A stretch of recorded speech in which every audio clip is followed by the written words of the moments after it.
welcome to the ThePapare.com as we come to the final breakdown for this season, the Singer Schools Rugby season 2016. The champions have been crowned and we'll talk about that in just a moment. But the final weekend had some outstanding matches down for decision because everybody was playing for the place above them, Sabir. And we'll start with Wesley versus St. Anthony's. Wesley travelling up to Kandy to take on the Antonian side, which was one place below them at the start of the match, and it turned out to be a superb win for St. Anthony's, coming back and winning by 23 points to 22. Another last-minute drop goal, a Johnny Wilkinson-style drop goal, which won the match for St. Anthony's, and at halftime Wesley had led 19 points to 13. The tries for St. Anthony's, Zubin Hettiarachchi and Jehan Seelagama, and conversions, penalties and drop kicks, all of them from Samuel Madhuwantha, who made 2 conversions, 2 penalties and that last-minute drop goal. Wesley scored 2 tries to Sirivardhana, Zayan Sabha and Omar Kutubdin with a try as well in his final match for Wesley probably,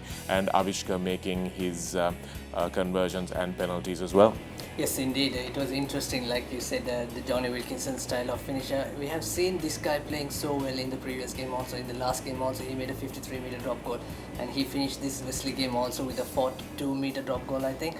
But not only just a drop goal, Shanaka. Now, in this game, we were talking about it was one-man lonely crusader. But this time around, St. Anthony's, they have developed to work as a team. And they are putting all those team effort inch by inch to perfection. But Wesley, on the other hand, they did play well, Shanaka, because they were coming with the advance, like 18 points to 16 to St. Anthony's. But they only wanted this win to make some momentum to end this season in a brighter note. But unfortunately, that last incident, like you said, even the coach Jeevan said that what happened, Samuel Madhuwantha's story. So credits to both the schools, but perhaps these two teams might even play again in the President Trophy if some teams pull out.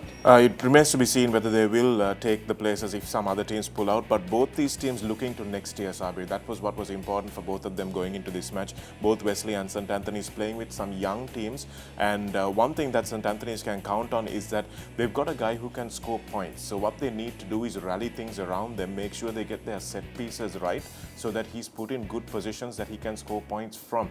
If you saw it last, we saw the final drop goal, Jurangpati was almost charging down the kick when he managed to get that away. So that's a very rare skill to find in a schoolboy, especially from 40 meters out. So if you can get him into places where you can score points, defenses are going to rush him, and coach Vaipa Gunaratna will then be able to tell him, look, defenses are going to come at you, all you have to do is give it out. It'll give a lot more room for his insides later on in the piece. So both these teams are works in progress for next year, and I'm looking forward to seeing them both. Absolutely, because especially this Samuel Madhuwantha, he can play next season and he's already been marked, so it's going to be a clear tactic. All the other teams going to come at him and make some game plans to stop him scoring, but not sure whether they can stop his scoring 50-meter drop goal. We'll wait and see. Sabir, moving on to the next game as well. Trinity taking on St. Peter's College, and that was going to be a very interesting clash. And at halftime, it was a lead to Trinity by 15 points to 13, but at the end of the 80 minutes, it was St. Peter's who managed to overhaul that score. Yeah, this time around he played from fullback to a second centre position. It was a good combination between Stefan Siraj and again once again Avishka felt like giving quick balls, and also Sandesh Jayakumar joining the line. That created this guy Isipathana to run more space. But what happened in the second half, Shanaka, early on Sandesh Jayakumar, the captain, went for a sin-bin offence and he was out for 10 minutes, and in the latter stage Trinity skipper Rahul Karnathilka was given a yellow card. As a result, St. Peter scoring that last winning try on that situation because Rahul was not there for the last 10 minutes. That's what changed the game. Well, he seems to be making a habit of this, Sabir, especially in the St. Thomas's game also. When he was off for 10 minutes, that's when Trinity gave away that lead. And even here against St. Peter's, Rahul needs to be there because he's the biggest man in that pack. He's an inspirational leader for these boys. So he really needs to keep his discipline. We saw how important discipline was in the league final as well when Navin Henakan got sent out. So I think it's really important for players and coaches to understand how important it is to play the full 80 minutes. And that's something that really needs to be instilled at every level of rugby. But tries by Diat Fernando, Takshila Nonis and a penalty try, and together with a few kicks over by Stephen Sivaraj, and tries by Anuka Boyagoda with 2 tries, and Navin Rajaratnam with 1 try and a conversion by Lasha and Vijay Surya as well. Trinity have been probably the most disappointing team of the season so far, Sabir. They haven't really managed to live up to the expectation. They've got all the skills, they've got the size, they've got the speed, but they just haven't been able to deliver, and that's a little upsetting. If I was a Trinity supporter, I would be quite upset with where they finished off. Absolutely, they also had some coaching staff issues and they changed Eric Miller at the later stage. But even what you said, and Dan Shanagar, it's not a team to finish on the 6th table. They will be absolutely disappointed with that. Maybe I don't know how many players will remain for the next season, so we never know for that. But Anuka Berger is showing some great skills once again. He made a solo try on this game, even in the previous game, Shannon. But all his sparks coming very late in this season. We saw last year he was so good, especially with the boxing and also in the Badby second leg last season. But still, some of the players getting so late to deliver their skills, especially looking at St. Peter's. They have so much skill set in their backs. Now they are delivering it, and they outplayed the Trinity forwards on that day. Yeah, I don't think St. Peter's had done enough work in the off-season, Sabir. I don't think they polished up their skills enough, so they got better as the season went on. After that early loss to Science College, I think they took some time to recover from that, and now they're getting better as the tournament goes on, and maybe in the knockouts they may deliver some surprises. Indeed, they might perhaps play with Trinity if some teams pull out, so it's not still confirmed from the SLSRFA. Will be letting you all know who's playing in the knockout segment. And then moving on to the game that decided 3rd and 4th place, Science College versus Royal College, and whoever won that game was going to end up 3rd. And at halftime, Royal College were leading by 17 points to 10, and they emerged winners at the end after a really closely fought affair. Royal College won by 29 points to 22. Azmir Fajuddin with a fantastic 5 tries, and probably the first time that has happened in schools rugby. Ovin Aski with 2 conversions, and for Science we had Tatsara with 1 try, Tanuja Maduranga with 2 tries, and Hashan Madhumada were the scrum half with 1 try and 1 conversion as well. But Fajuddin's 5 tries coming at the back of the mauls, Sabir, so clearly that was a weapon that Science College just had no answer for again. Indeed, no matter whether it's Fajuddin or Bari or Hamza Reza, whoever plays as hooker, Royal keeps scoring on that position. But still, Science also showed some brave attacking. Even Science scored in a similar fashion with a driving maul. Royal could not stop in the first half. And then later on, Tanuja Maduranga, he's coming back into the game. I saw he's running 2 tries, which is scintillating tries and individual brilliance once again. But still, Shanaka, where Science lost the plot is the last move, because they knew last few seconds remaining to play, and then they put the ball up and under just inside the 22. I think Ashok Vijayakumar said mark and kicked that into touch. That's the decision making cost their game. Yeah, well, it's very difficult, Sabi, when you're playing against a team like that. Do you keep the ball in hand and take it into contact and take that brunt of those big forwards coming into the breakdown, or do you just keep it away from contact, try and kick it back to them and play the field position and try and put their kickers under pressure? So from what you say, it was a kick that was a little bit too far, and that was maybe the problem with it. But sometimes you have to turn this big Royal pack around, and I think they tried their best. Science, they came as close as most teams have come to beating Royal College this time, but the forwards just too good, and I think Royal College deserved their 3rd place. The only thing that separated them between 2nd and 3rd was that outstanding Isipathana performance and that last move in the Royal Thomian. So that was the only thing that separated their 2nd and 3rd position. Indeed, and also I was talking about the last kick channel. The thing is, Science playing 13 versus 15, so when you're especially 2 men down, you should not give the ball, because especially it's the last move, so you have to keep the ball in hand. So that is one decision made across the game. But Royal, on the other hand, great stuff once again. They're playing just one style of rugby, but they're delivering it at the maximum. Yeah, I mean, if you've got one thing, do it properly, and they do it well. So that's something that I think other teams can learn from as well. You saw St. Thomas's against Isipathana getting unstuck, but I don't think the Royal forward pack would have gotten unstuck like that, even despite Isipathana's superb performance. So I think there's a lot to be taken away from how Royal play their game, and if they can manage to combine the backs, I think they just need to get a good backs coach in there. And if they get a good backs coach, I think things will improve for them, and they will, if they manage to keep this sort of drilling going, I think they will be able to become league champions very soon. Indeed, not just the league champions, the knockouts, if they opt to play the knockouts, they're one of the key favourites as well alongside Isipathana and St. Thomas's. Then moving on to the finale, the championship game. It was St. Thomas's hosting Isipathana, and Isipathana coming in because of their smaller set of forwards. Some may have thought that they were the underdogs for this game, especially since Royal put them under a lot of pressure, and St. Thomas's had beaten Science College quite convincingly. So as a result of that, it was going to be a really outstanding match, and it certainly was at the end of the day. Sabir, Isipathana leading by 20 points to 12 at halftime, and that lead hung in there for a long time, and then coming back was St. Thomas's to 24 points, but Isipathana finished with 28 points, 3 tries, 2 conversions and 3 penalties, which were the difference, and St. Thomas's actually outscoring them with 4 tries and 2 conversions. Man of the match, Vagisha Veerasinghe, absolutely outstanding from the number 8 position with 2 tries. Chamod Fernando with 1 try. Gayan Vikramaratne 13 points with 3 penalties and 2 conversions before he got yellow carded in the dying minutes of the game. And St. Thomas's through Danuja Vijayaratne, Sachit Jayatilak, who scored through 2 close-range tries. Ashwanta Herath also a 5-meter try, and Dion Dias with 2 points, which was 1 conversion, and the final try from Navin Henakan Kanamge, who put the final touches on the Thomian effort that day. But what an outstanding game of rugby to decide the championship. Sabir, it was entertaining. Everybody thought that St. Thomas's will come back, and they threatened for brief moments.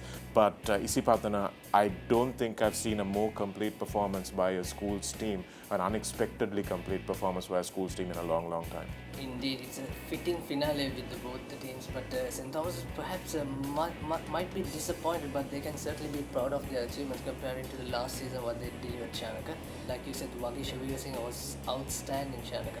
He's taking his opponent, who is twice big as him and twice weight as him, but he just delivered the duties on the breakdown, which caused problem early on. But Navin Henakan that yellow card, Isipathana managed to score the 2 early points. I think that's lifted their momentum at the start of the game. Absolutely. I think they play a very smart game of rugby, Sabir. They're guys who are very aware of what on the field, and when they knew Henakan Kanamge was out, they took every opportunity to work it down quickly.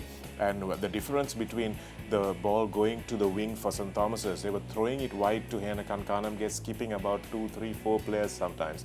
But what Kushan Induril manages to do, and he doesn't get enough credit for it, Sabir, is he manages to draw that defense into him and give Rankotke a lovely pass out in front. And all Rankotke has to do is step his defender on the outside and send Chamod Fernando home. So that was easy, does it? With Mayon Jayawardena moving to the wing position, it was really difficult because there's no second line of defense. So it was a beautifully taken couple of tries. I don't think St. Thomas's expected Isipathana to roll that maul against them at that line out. I think they expected it to go wide. Then when the turnover came, Vagisha Veerasinghe again instrumental, and he popped that ball and again through Indunil, through Rankotge, and Chamod Fernando only had to run it home. So it was from that 10-minute burst that St. Thomas's never recovered, because if you look at the rest of the game, St. Thomas's actually outscored Isipathana in the balance 70 minutes. But if you can't recover from that, then you have problems. And poor old Navin Henakan Kanamge, you've got to feel for him, because it was just a moment of aggression. It was not malicious. You can't argue with the referee's decision. It was just one moment of madness, which he will regret. But he's done so much for St. Thomas's. I think we can let him off that one easy. Absolutely. Even coach Nilfa Ibrahim, I had a chat after the game. He was said, we know how key weapon for St. Thomas's Navin is, so we were trying to play from other end, not Navin's end, but luckily he was sent out, so we capitalized on that to score 2 quick tries on that within 10 minutes. And also we saw some different tactics on this game, Shanaka. They put some huge kicks, up and unders, and lower punt to put Mayon Jayawardena at the back under pressure with the high balls and the moving ball. As a result, they gained territory. And not only that, look how many times they ran from inside their own 22 meters. I think they ran 5 times and they scored 2 tries on that. So that shows the confidence, the ability and the belief of the team. Yeah, I think the problem was, I said in my blog on my preview, Sabi, that he who protects the ball will win the game. And for St. Thomas's, when they were on attack inside the Isipathana 22, they didn't protect the ball from the ruck. Once Chamod Fernando gave a little quick flick out with his leg, in the tackle, and it was perfectly legal. And Vageshwari Griffin just picked it up and ran 80 meters the other way to score a try. And then the other times was when the ball was in the ruck, there was nobody to clear the ball from the ruck. And that's what we were talking about with Paul on the commentary as well. St. Thomas's have a lot of ball carriers. They have too many ball carriers in the pack. So you don't have enough guys who are willing to go in there and do the hard work, be the first man, protect that ball, be the second man, make sure it doesn't get out, and wait for the scrum half to come in, because I think Senal De Silva had just been in hospital. He had been out of hospital only on Thursday, so he was having a fitness issue, so he wasn't getting to the ball in time as well. So it was really not St. Thomas's day, but I'll tell you what, even if it was St. Thomas's day, Isipathana would have taken some beating on that particular Saturday afternoon. Indeed, and also that game went to few controversy, especially referee Ishad Kadar's officiating the game. One is that Ashwant Hera's try, whether it's a try or not. It's really hard to judge for that naked eye whether it's try or not, Shanaka. It's actually TMO decision, because I have seen so many international matches. Even Craig Jube made a blunder after TMO gave a decision. He made a wrong decision on the game against Wallabies, England versus Wallabies. And that particular incident where Ashwant Hera, perhaps he could have touched the goalpost padding, Shanaka. Then it's a try. He just maybe didn't come across his mind, but it was touch and go. But what do you think?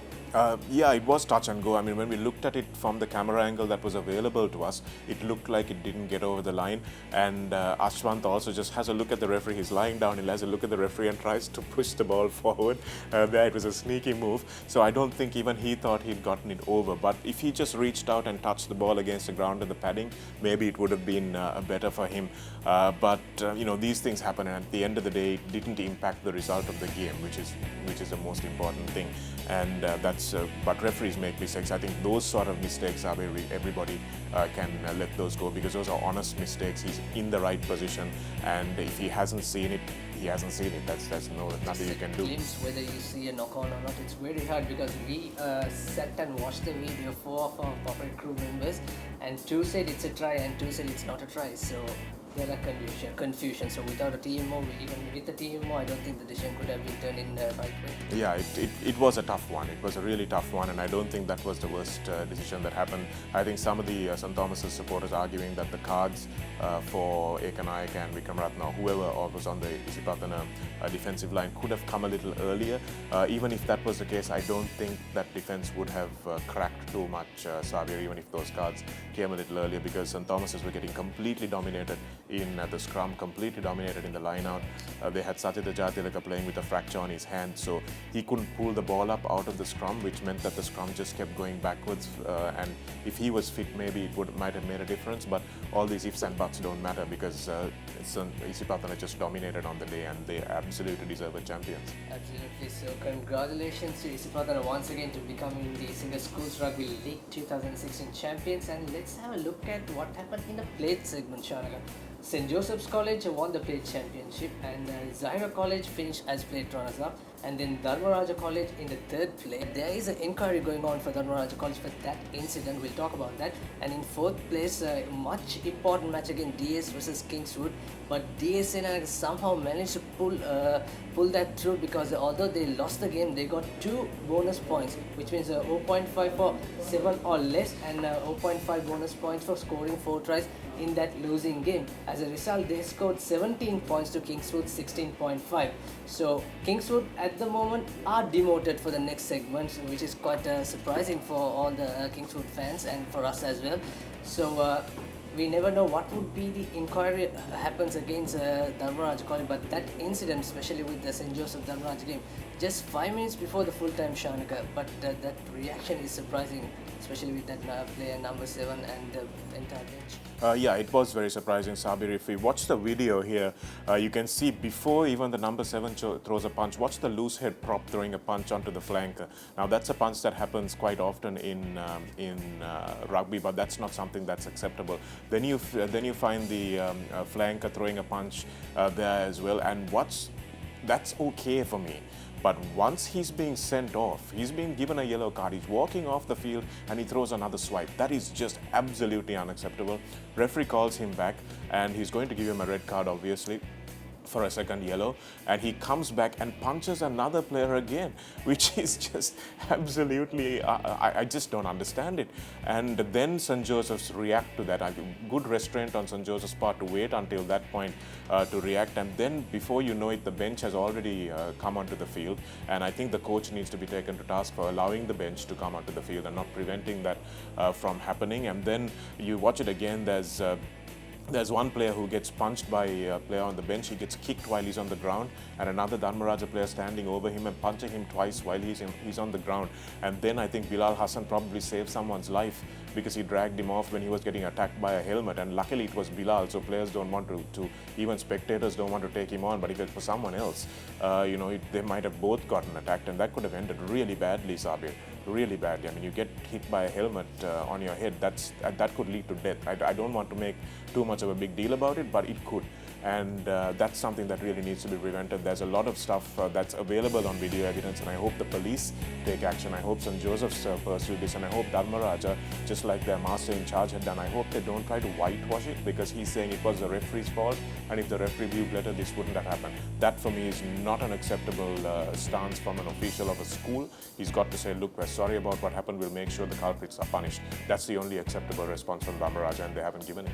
Absolutely. Some are saying that the rugby career is over for that number 7, but I'm saying the advice is not over, but you can learn. Look at the great number 7s like Richie McCock. Look at the great number 7s like David Pocock and Michael Hooper. So these are the number 7. Learn from them. Take 1 or 2 lessons from how they. Maybe he was a bit, especially with that situation, he was a little out of his mentality, and anything could happen on that game. So these are the lessons that you have to admit it, what you have done, and make sure that next time it won't happen, and make your college proud. Yeah, absolutely, Sabir, and you've got to put some accountability onto the hands of players, spectators, school administrations and stuff as well, who are putting so much pressure. As you said, if you're out of your mind at that particular situation, it's just a game of rugby. You shouldn't be in that situation, and I mean, it's not a war.